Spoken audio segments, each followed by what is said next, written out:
wide receiver suffered a severe foot injury on Saturday that will require surgery. And unfortunately, this is the second year in a row that we've lost Braden for the season early in the year. Obviously, it hurts our team. He's a very, very dependable receiver. He was a starter last year, was playing a significant role this year. But more importantly, I'm hurting for the kid because he's such a good kid. He worked so hard to come back from the ACL injury that he suffered last fall. He worked so hard to get recovered and get back.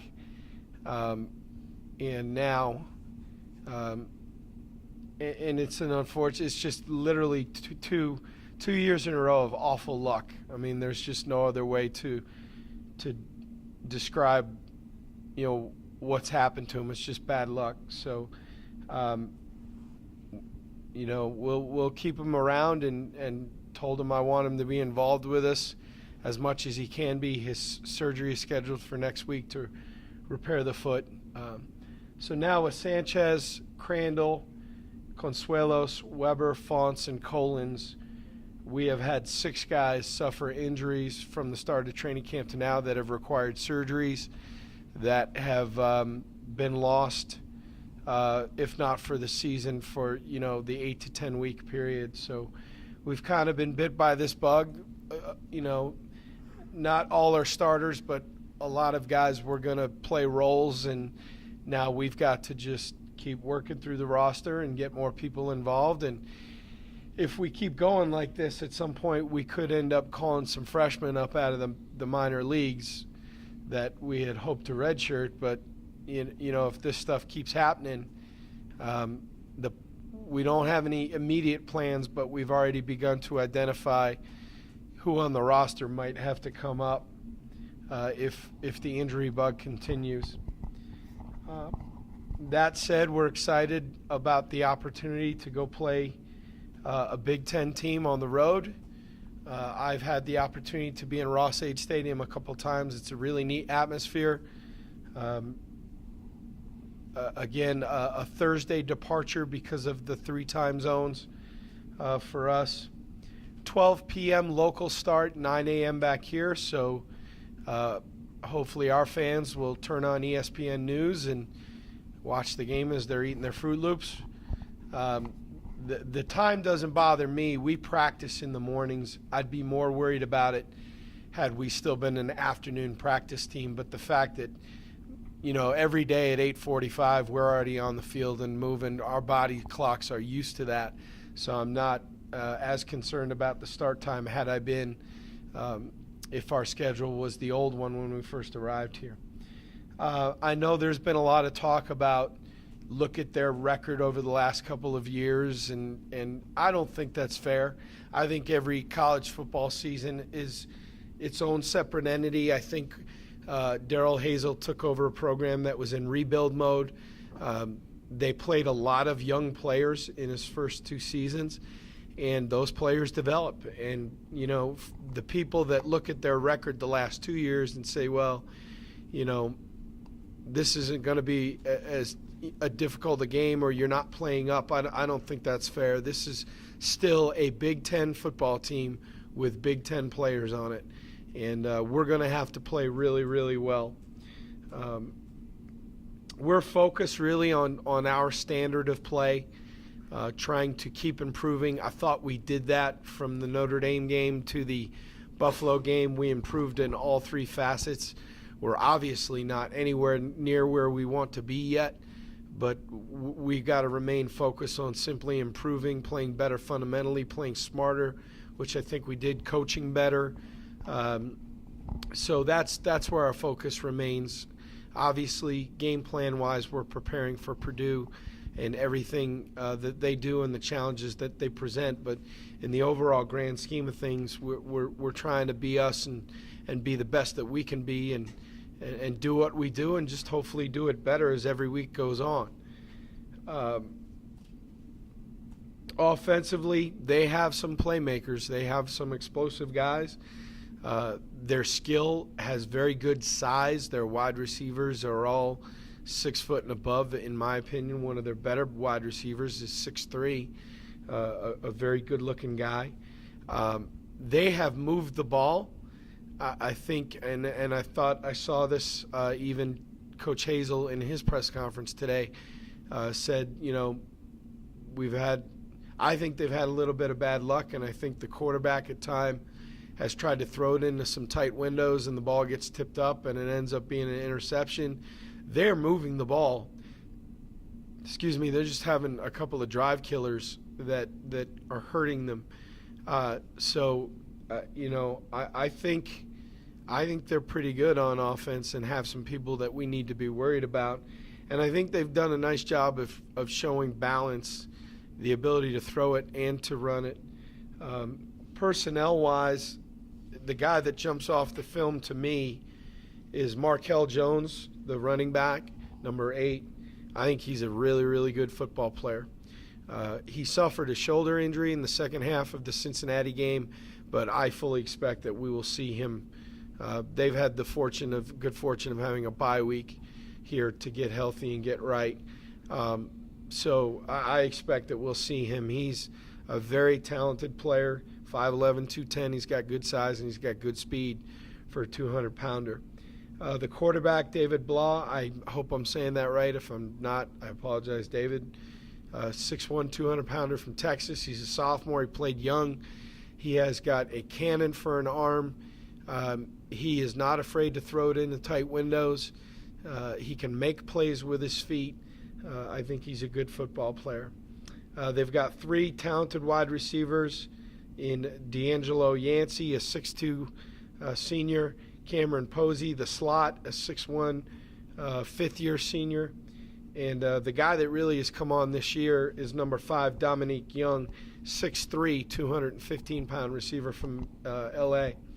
And Dominique's production right now is about 2-1 to everybody else catching the football, and he's really had a nice start to his senior year. They have 3 good wide receivers, and we're going to have to cover. There's no doubt. Up front, I think they're pretty good. Martese Patton, 6'3", 340-pound left tackle. Very, very light on his feet for a man that size. Good player. So I think they have talent on offense. Defensively, they have new coordinators on both sides. That's the other challenge that we face. Their film from last year was useful in terms of personnel evaluation, but really it's not very useful in terms of scheme because they have 2 new coordinators.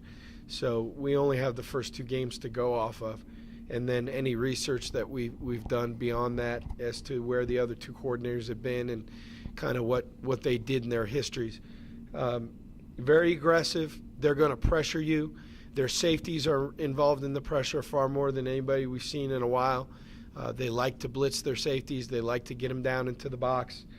I think that they are downhill, physical front 7. The Mike linebacker's 250 pounds.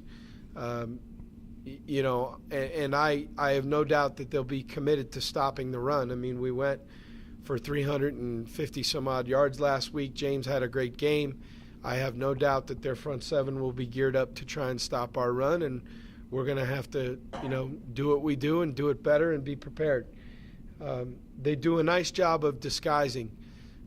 Often one of the safeties is going to enter the box. Occasionally it's a corner on a corner blitz as a run stopper, but more often than not, one of these safeties is going to enter the box, and they do a really nice job of hiding who it's going to be, and the guy shows up right before the snap. Personnel-wise, I think the best player on the defense is 54, Jake Raplogel, 6'5", 290 defensive tackle. Really strong, nasty, plays really hard. The other defensive tackle, Eddie Wilson, 6'4", 300 pounds, is a very good player. I like 2 backers. Bailey, a redshirt freshman, number 21, 6'1", 235, who will come downhill and hit you. And Jawan Bentley, the Mike, at 6'2", 250. That's a big Mike linebacker. I mean, in the Mountain West, 6'2", 250 is a defensive end. So that's a big body. The safety, Clark, number 3, I think is a very good player. He's very active in terms of the pressures and getting them in the box. So they've got good personnel on that side as well. Special team-wise, I think they're well coached. They're solid. In 3 of the 4 main phases, they're not real exotic, but their punt team's a pain in the butt. They will show usually 3 to 4 different formations in the course of a game. There were games last year they showed up to 6 different formations. They've run multiple fakes, so we have got to be on high alert to make sure that we cover down, that we're sound, that we force them to punt the ball and not give up anything cheap. So we've got to be on high alert for that. I think our guys are off to a good start. We were not giddy Monday. We were happy about the win, as well they should be, but we took a very honest look at the film. I didn't like the yards per carry, but looking back on it, we gave up 100 yards rushing in the fourth quarter when the game was essentially out of hand. It was 31-7, and we just, we got some younger players, some experience. That said, we've still got to do our job, and I'm not happy about it. But, when you look at it just on paper, 100 yards in the fourth quarter is not good, but we're up 31-7 and trying to keep the ball in front of us and not be screwing around. So, our guys took the coaching on Monday, thought everybody was good. We went out. We had a brisk short practice on Monday, and we had a good 2-hour workout this morning in shoulder pads, and I'm pleased with where we're at. I'm concerned about, frankly, making sure that with these 2 back-to-back trips we got coming up, we're going to cover nearly, Chad, 7,000 miles in the next 2 weeks? 8,500. That's more than 7,000. We're going to get our frequent flyer miles and our Marriott points here over the next 2 trips. So I'm concerned about rest. I am concerned about nutrition. I'm concerned about hydration. The temps are going to drop around here, and we're out there in the cool of the morning anyway, and then we're going to play at noon Indiana time, and it's going to be 81, 82 degrees. So I'm going to have my SPF 50 on, and we'll get off and rolling. But we've got to pay attention to recovery and our bodies this week, and I've told the players that our only focus right now is academics and football. Everything else has got to go to the back burner, and that includes the coaches. I mean, we're not going to see our wives and children very much over the next 2 weeks with the Thursday departure and having to get two in a row, actually, and having to get everything ready and prepared and, make sure that we have a great practice in Indiana on Friday. And, it's that time of year. We got a tough 2-week stretch here. We got to grind it out, and it starts with this challenge here with Purdue. So with all of that wrapped up, I'll take any questions. Thank you. Coach, you mentioned the travel. Is there anything you guys do for the players special that, to help get them through that? For every hour we're on the plane, they have to drink a bottle of water. So the line for the restroom about halfway through the flight is pretty long. We really spend a lot of time talking about hydration. 3.5, 4-hour flight will dehydrate you. We have recovery tights that we wear on the plane to get the bigger guys to keep from swelling, which is something that you worry about on a plane flight any longer than 2 hours. I get concerned about rest because of our morning schedule. Plus, we're getting into the heart of the academics now. So I want to make sure that we're getting enough sleep, and making sure they have some time off their feet and getting them getting. It's unfortunate, but it's not an excuse. We're not going to let it be an excuse. We got to deal with it. So hopefully, both of these opponents will have a little bit of rust that they have to shake off. So we'll deal with it. I think Ben Anguish and Matt Eck, our head trainer and our strength coach, do a great job in terms of educating me and talking about little ways that we can try and help the team as we work through these 2 trips. How would you compare Purdue, the matchup physically for you guys compared to like a Notre Dame, just the bodies? And I mean, they're 2 Power 5 teams, but a little different. Yeah, I don't know if I want to get into the business of comparing and contrasting Notre Dame over Purdue. I think it's fair to say that there will be some physical matchups that we're gonna have to play above our head a little bit. It's still a Big Ten team. I mean, everybody can look at their record the last couple of years. The last couple of years don't matter. It's this year, and this year's Purdue team is 1-1, and we're 2-1. And they have Big Ten players, and a bunch of them that played young that are now getting older. So, there are some places that they look good. There are some places that we look kind of the same. So, it is what it is. If it were solely based on talent, then why would you play? You would simply pull out the 2 rosters, see what Rivals and 24/7 and all the geniuses in the recruiting world had to say, and then you decide who's going to win. But it's more than that. It's competitive desire, it's effort, it's physicality, it's mental and physical toughness, and those are the things that we can control. We have no control who they recruited or how big they are. What we can control is how we play and how we prepare and how we get after it. Is Braden looking to get another year, or is it? We're still talking about that. A wide receiver who suffers a knee and then a serious foot, I think it'd be different if you're talking about another position. Whatever he chooses to do, we will back him 100%. There's absolutely no pressure on him to make a decision in the near future. We continue to talk about it. And again, this is one of the really crummy parts of this job, is to see a really great kid, a powerful influence on our team, to see have 2 seasons really cut short by freak injuries, especially after the way he worked so hard to get back from the ACL injury. It stinks. It really when we had a hunch of what it might be Saturday night, it really kind of put a pall on the night for me personally, because I like Braden so much. I think his teammates all like him a great deal, and it's a crummy deal, but it's the nature of what we do, unfortunately. What exactly happened? I am not a doctor, so therefore I am not. It's a break in the foot that's going to require surgery.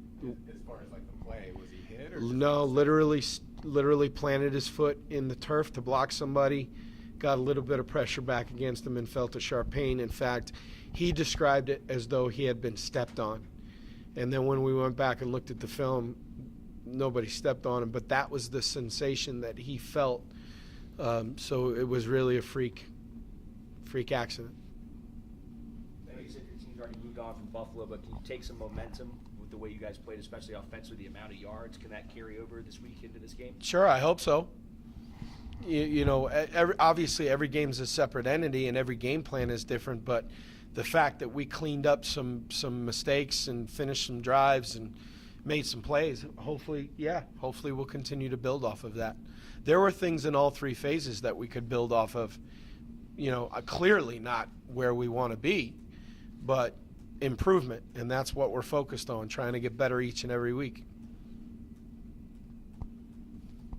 They obviously have a pretty good passing attack, at least as far as the yards per game is concerned. You guys, I think, are 16th in passing defense, but you don't have any sacks this year. I mean, are you concerned at all with the pass rush? No, I think after 3 games that stat is misleading. First of all, we should have a sack. Malik Zaire spun out of it. I mean, Jordan Silva had a sack. Malik Zaire spun out of it. The first game, how are you going to get a sack against a triple option team? You're not. I mean, what'd they do? Throw it 10 times the entire game? So that's misleading. And I also think our ranking nationally in pass defense is misleading because of the first game. You're facing a triple option team. They're not passing the ball, so obviously you're not going to give up yards. So I was completely unaware of that statistic until it was mentioned in Coach Hazel's press conference today, and he's right. I mean, you can't look at just the numbers after 3 games because the first game was such an anomaly The Notre Dame game, they were obviously not chucking it all over the yard. They were trying to run the ball. And in the Buffalo game, it was a very, very young quarterback. Now, look, I'll give our DBs some credit, too. I mean, we played a football game where the quarterback didn't complete a pass to a wide receiver. So our DBs deserve a little credit, too. But I don't think we have faced a passing attack yet like we're going to face with Purdue. In terms of the sacks, we're getting some pressure on the quarterback. We're just not getting him down. We haven't blitzed a ton. We've rushed a lot of four-man rushes. But I will also say that that's an area that we need to improve upon. We need to get more pressure on the quarterback, and we need to be able to generate some pressures and some hits and some sacks without having to bring 5, 6, 7 people. We need to improve there, and we've talked about it. But I don't think after 3 games I'm in panic mode either. We need to improve. You said last week going to the Buffalo game that you kind of got the sense that they would be kind of in the upper half of the MAC. Do you get any kind of sense of Purdue as to where they could fit in the Big Ten this year based on what you've seen and where you kind of can project, or is that tough? That's tough for me because I feel like I know the MAC fairly well because we'll see them in crossover film, and I just know that league, and they're another group of 5 team, whereas I don't have any sense of Purdue's peers other than watching some TV. I haven't studied Michigan State. I haven't studied Indiana. I don't know. I know that they are better than they have been in previous seasons. That's what I know. I watched last year's film, and I watched this year's film, and they're improved. Where they will end up in the Big Ten, I can't answer that. I know that they have Big Ten football players, and they're still a Power 5 team. So, again, it just goes back to I'm not comfortable with people looking at last year, trying to figure out how we're going to match up against opponents in 2016 by looking at records from 2015. I don't think that's fair. I think every year is a different year. Every team is a different team. And especially in college football where you are counting on player development, and Purdue having been in essentially rebuilding mode for 2 years, you would expect that in year 3 they're going to be better because he's had 2 full recruiting classes now. He's had 3 years with this team to develop players. They played a bunch of young guys. So the expectation is that they're going to be much improved.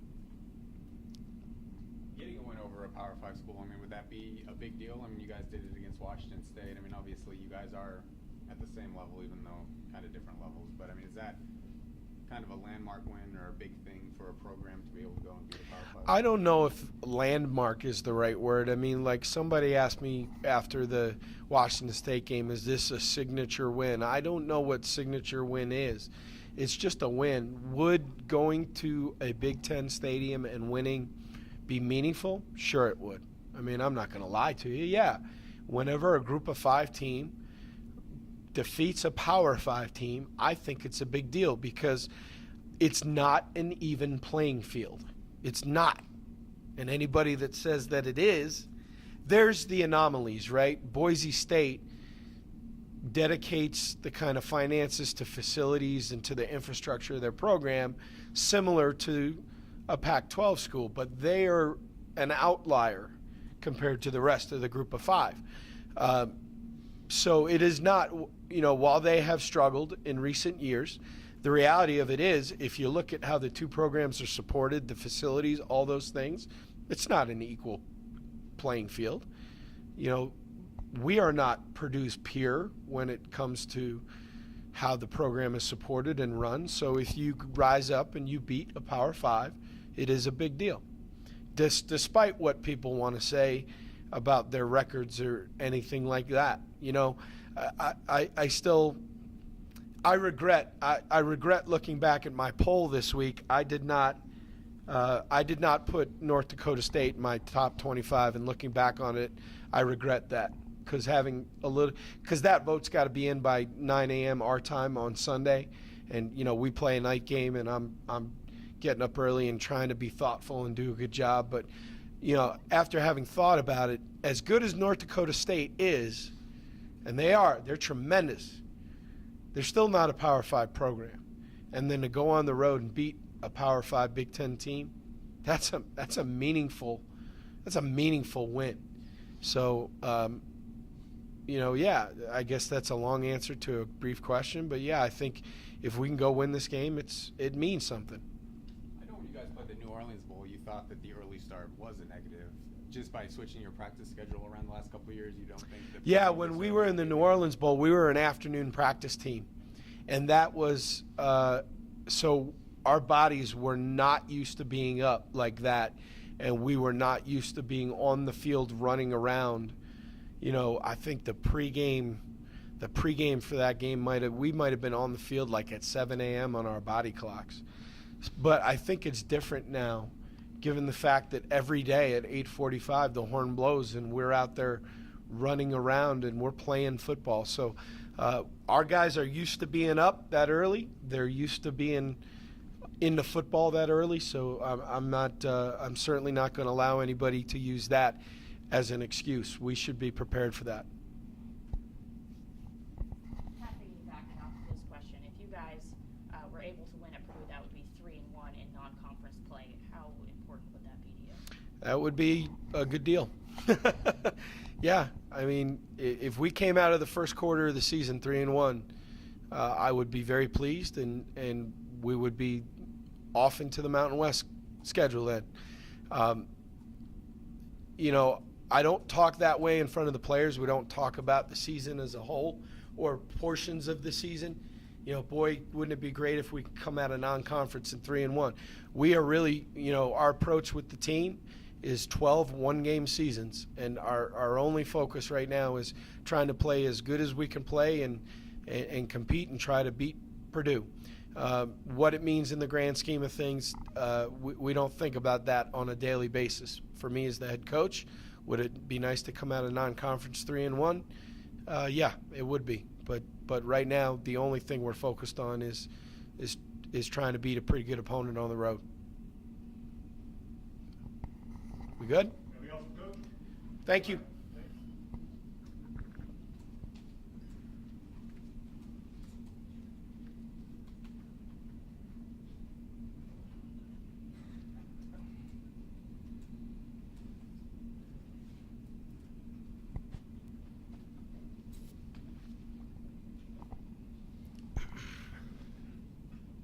Question for Nathan Goltry?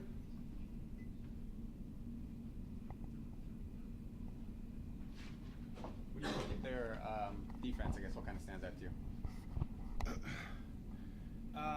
We started film.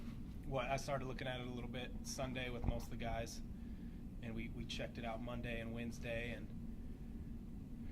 nothing. I'm going to tread lightly here, but nothing, crazy. Nothing we haven't seen scheme wise.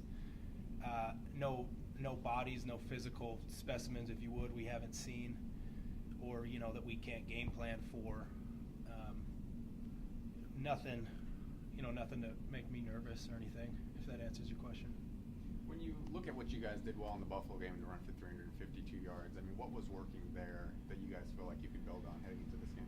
I think a lot of that is our scheme, and it's what coaches give us to do, and we run it.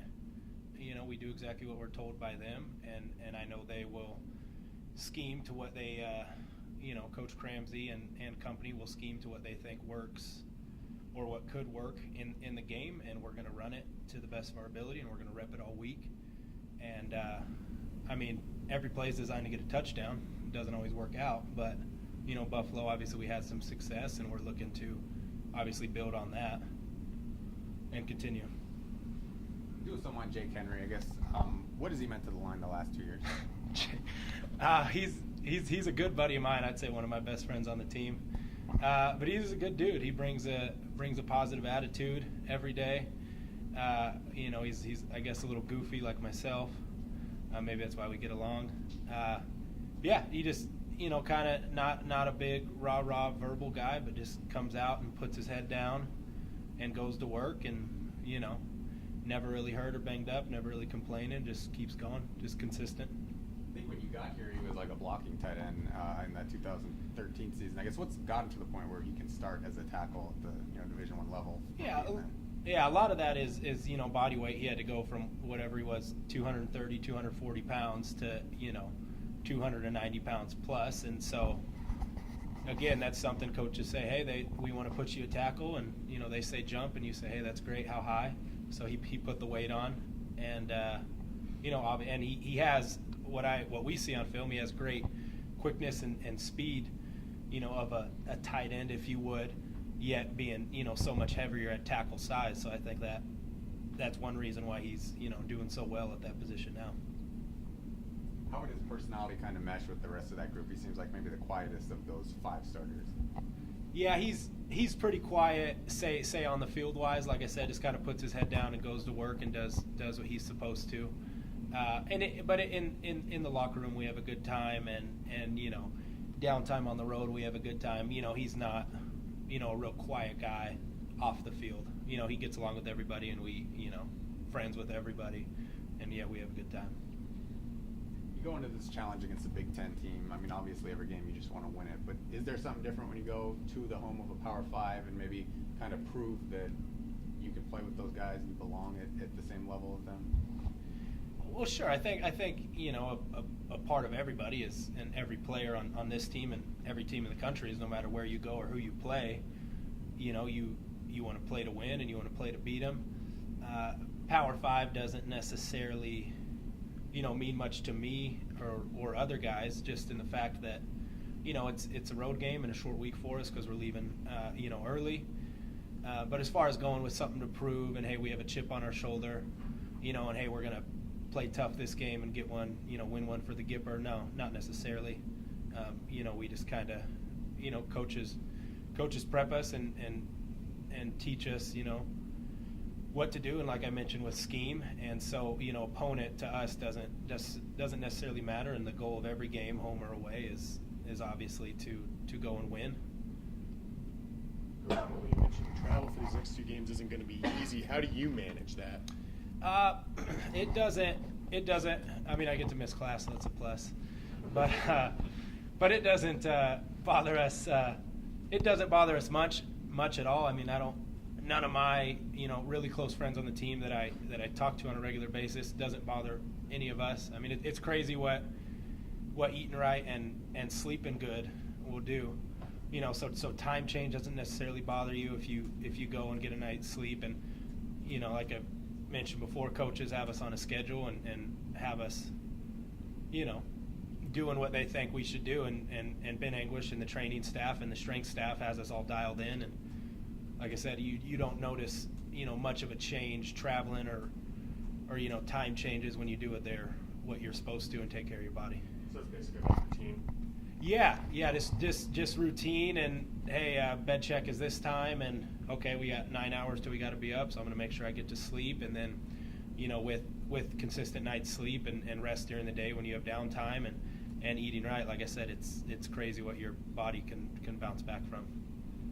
Does playing games like last year Texas A&M and this year against Notre Dame, playing teams like that and players like that, does it help you going to another Power 5 team and being confident that you can keep up, because you've seen physical guys that have been just challenging or more?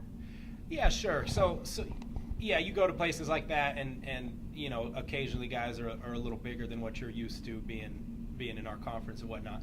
So you see that, but not necessarily like, oh, I went and played up against A&M, so we're going to be fine against Purdue, or we played Notre Dame, so same thing. Not at all. You watch film and you scheme and you go, okay, this is how I can get this guy. This is maybe how I can do that. So not so much you compare and contrast what you've seen or what you've gone against, but how can I beat this guy? How can I be successful? How can we implement our scheme to be more effective?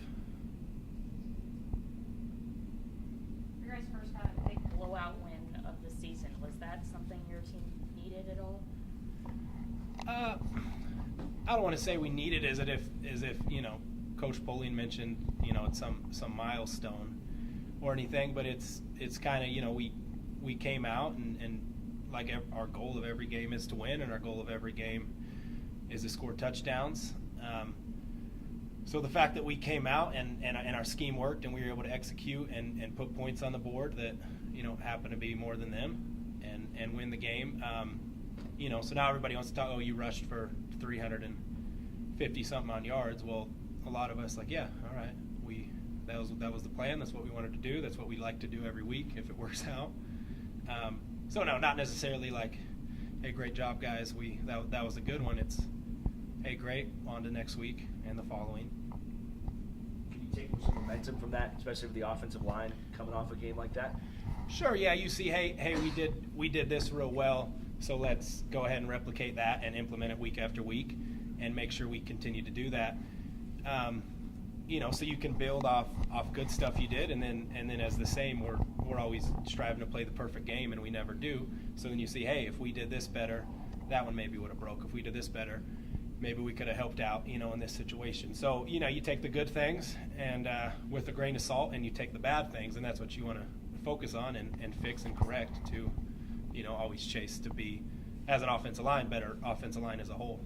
Did it matter at all getting comfortable in Coach Cramsey's system? Is that a factor at all last week where maybe things are starting to click a little bit, or was it just the matchup and the scheme and things just worked out the way they did? Yeah, I think we had good matchups and good scheme. I mean, we have a dozen brains across the way there going at it and scheming against opponents, and like I said, we do exactly what we're told, and we implement a scheme and a playbook early in the practice week, so we have an idea as players. Okay, we're going to be running this, that, and the other. So then you can kind of, as far as plays go, focus on those, and that's where it really comes is, okay, watching film, and you're running every play in a certain formation towards a certain defense that you're going to get in a certain formation, and then that's where the consistency and the execution comes from. Anything else for Nate? All right, thank you. Thanks, guys.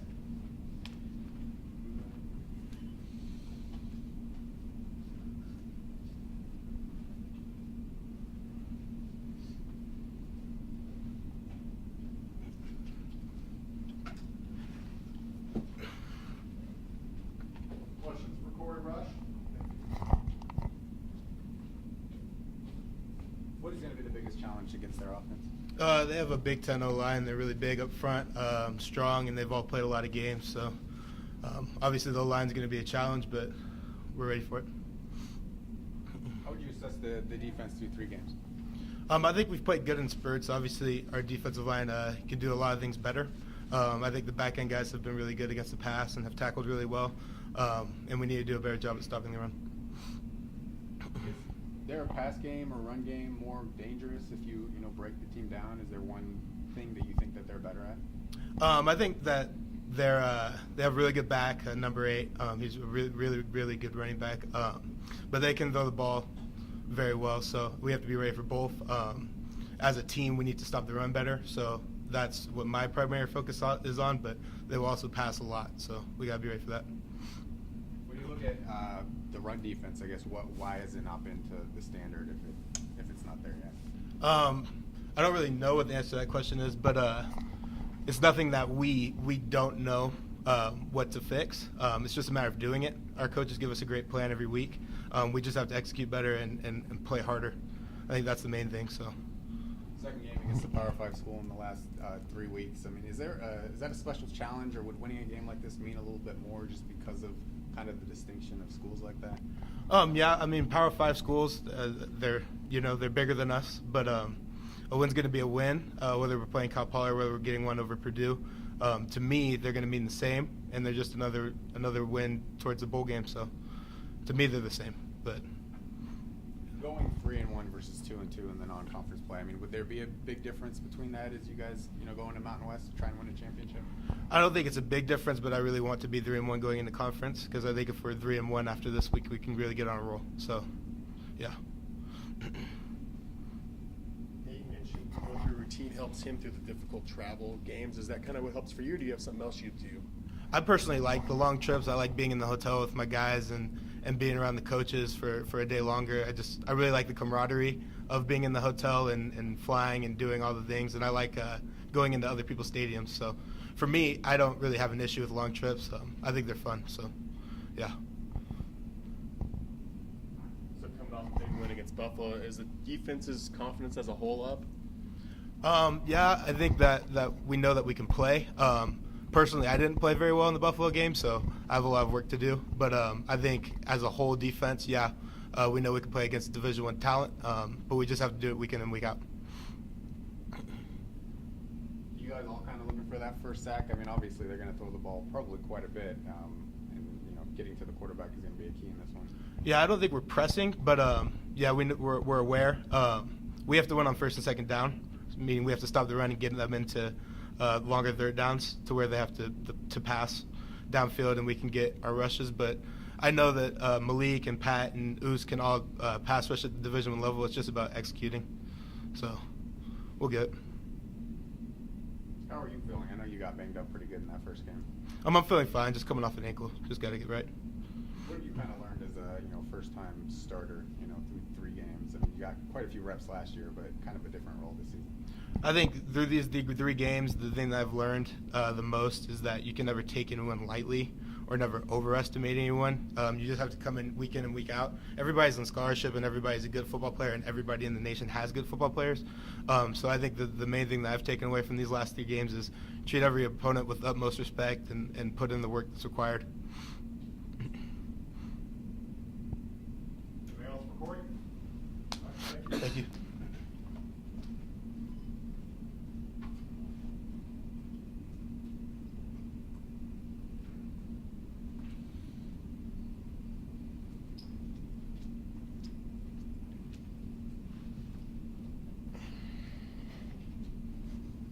I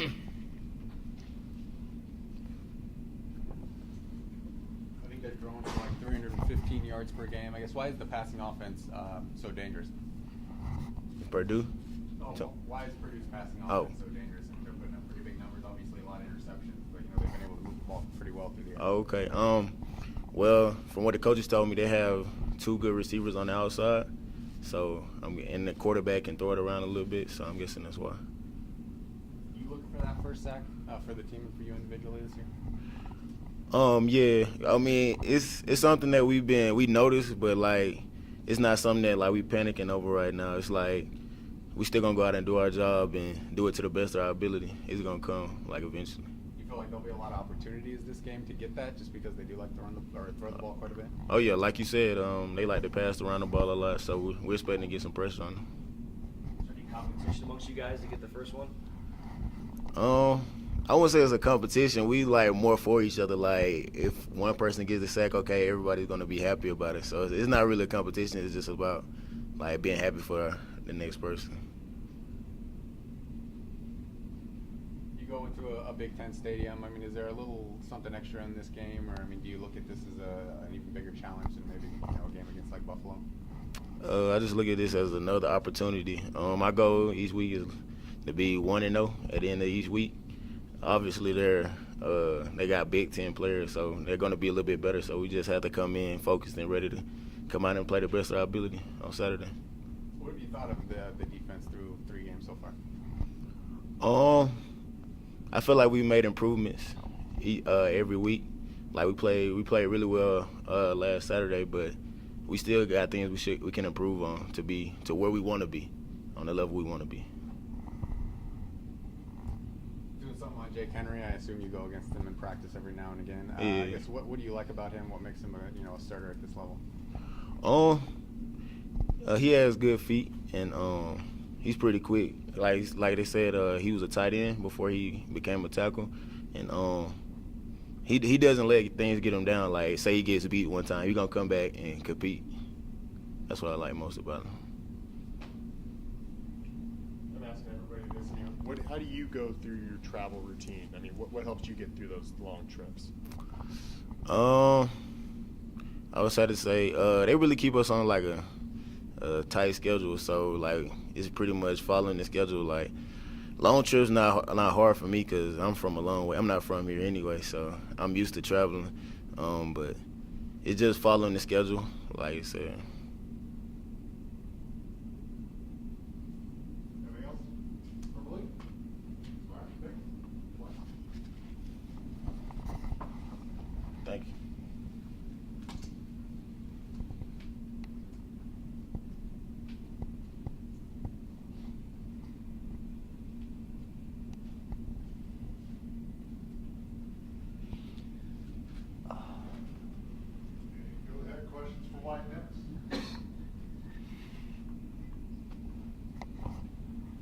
Really good offensive performance last time out. I guess what was going so well against Buffalo? I would say what was going well was we were running the ball pretty well against Buffalo. I was able to open up the passing game a little bit, and just our defense getting a lot of stops and getting us on the field a lot more. So that was pretty good. Do you have a different confidence this year? I mean, you're obviously getting a bigger role and making more plays. I wouldn't say a different confidence. I mean, I go out. I mean, I'm a little more mature, I would say, than I was a freshman.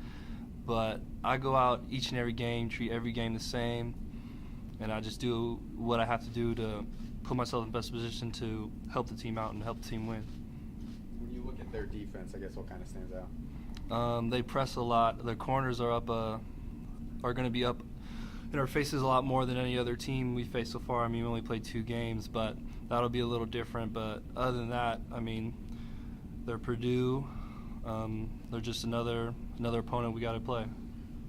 Coach made it sound like they blitz a lot. I mean, is that something that excites you? Maybe be able to pop some big plays if things don't go right for them. Shoot, playing football excites me, to be honest. But I mean, not really. I just go out there and do what I have to do to help the team win. Nothing really gets in my head or like excites me a little bit like that. But Is there any added motivation going to a Power 5 school like that, going on the road against a Big Ten team? I mean, to be honest, there's a little bit, but I honestly just love playing football, and I mean, I'm out there to do my best and to win every game, no matter if it's Purdue, Cal Poly, or whoever it is, Through the first 3 games, it's been kind of a breakout season for you, leading the team in receptions, touchdowns.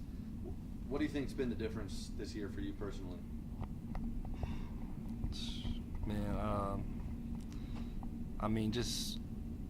I guess being a little more confident, but I mean, I'm just happy to play, and I don't think there's anything really different. I mean, I'm out there practicing just as much as I usually do the first 2 years, catching as much as I can.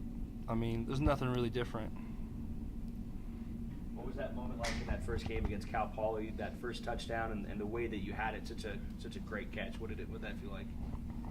I don't even know where I was. That was crazy. I've never had so much adrenaline like that before, so that was pretty crazy. But after that, like after my second touchdown, I don't think anything will be the same like catching your first one with one hand. But I mean, that was crazy. I didn't know what to do, but I mean. Were you on SportsCenter Top 10 for that catch? Yeah, my sister sent me a video of that, so that was pretty cool. But I mean, and my friend sent me said a couple stuff, but I mean, it's whatever. Pretty sure I missed it. You weren't that excited when you saw that on TV? I mean, I never saw it on TV. I just saw it from the videos because I don't have cable or anything. But I mean, it's pretty cool. I mean, I'd love to do it again, but I mean, it doesn't change how I'm gonna play. Like, I don't go out there trying to make one-handed catches or try to be on SportsCenter. I mean, I'm just trying to win. So. I think I saw you on the sidelines there. Were you kind of pointing up to your dad or some family in that game? Or did you have some family at the game? Yeah, my dad comes. My whole family comes to pretty much any game because I'm only 2 hours away. And I told him like if I catch a touchdown, I'm gonna try to throw the ball up to him, but I didn't get to do that. So I just pointed at him. What is the penalty for that? Do you know? I don't know what the penalty. I don't think the referees would have saw because I was gonna keep it, but the ref took it from me. So whatever. Anything else for Wyatt? You guys are obviously using a lot of receivers, and that probably deflates individual stats. I guess how are the receivers dealing with that, and kind of coping with? To be honest, a lot of receivers are just happy that we throw, and a lot of people are getting in there because we all want to have 10 catches, we all want to have 100 yards, but we know that's not everyone's going to get that. So everyone's pretty positive, and everyone just wants everyone to succeed because if everyone succeeds, then we're going to win, and that's what our goal is to win each and every game. Sounds like Braden got some bad news, and his year's over. I guess how did you take that news, knowing that one of the leaders in that room kind of went down? Well, Braden's a special individual. He's one of those unique people that you always remember with his attitudes or towards life and everything. So that's a big blow to us as a group individually, but he's going to be there supporting us like he's always have and always will. And so just him, I'm thankful that he's a good and happy guy about it.